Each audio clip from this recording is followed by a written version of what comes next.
What is this campaign all about?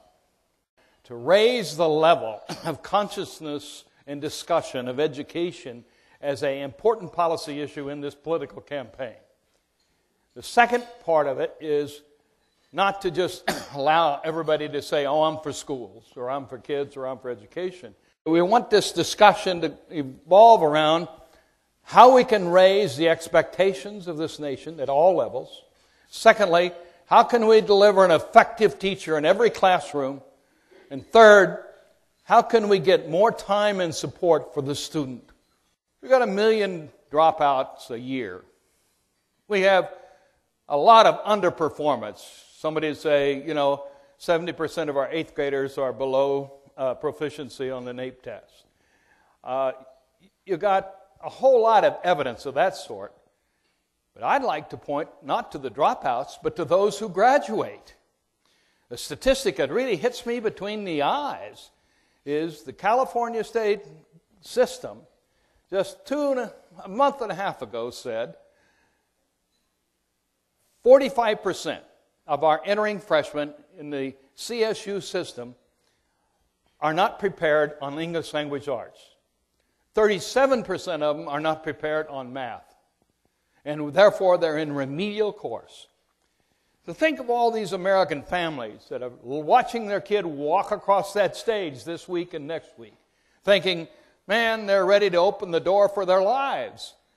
And a very large number of them are totally unprepared for life as it's going to present to them, either on college, in a job, or just life itself.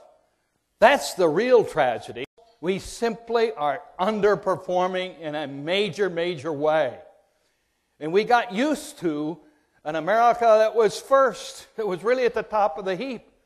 The world has changed and we haven't changed enough or fast enough. The core is the K-12 system. Where do you start? You got to start with expectations. You got to start with standards. But standards is just the beginning of that conversation. It's not enough just to, quote, adopt standards. You got to adopt curriculum that's rigorous and aligned to the standards. You got to train teachers who are capable of teaching it. And you got to do periodic assessments along the way to let that system know how they're doing. This is why I'm so attracted to Achieve. There's several characteristics about your work I like. One, you're not just trying to arrive at what they ought to be. You're working with states one by one about how do you empower them to get it done. It's something that has to happen in the whole system.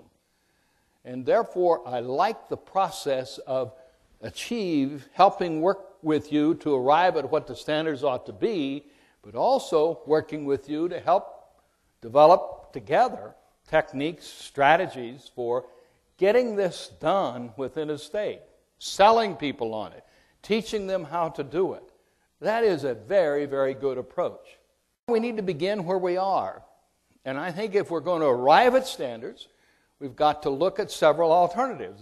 Let's begin to build it from the states up. And that, I think, is what you're doing. So I'm very interested in that. Testing, shared across state lines, will enable us to do a whole host of things that are beneficial. And so I'm interested in your feedback and your comment on that. The great determinant is going to be the American family. I know family after family that are looking at their own children with real worry and asking this question: are they going to be able to hold a job that can permit them to afford the house that we now live in? Can they hold a job in which they can send their kids to college? Or are they going to be in such a tremendous digital competitive world that their jobs are not going to be there, they're going to be somewhere else? There's a real anxiety about this among families. We've got to bring this nation into a position in which it is ready for its future. And we got to particularly say to every one of those kids who graduate high school who can say, I'm ready for life. I'm ready for that college. I'm ready for the job. That's the obligation a president ought to have. That's presidential leadership. That's not usurping the rights of states. That's doing what a great person ought to do who's leading a nation. The possibilities that we have are just so great. We need an educated people so that we can not only be well employed, not only be prosperous in an economy, but can be leaders of the world and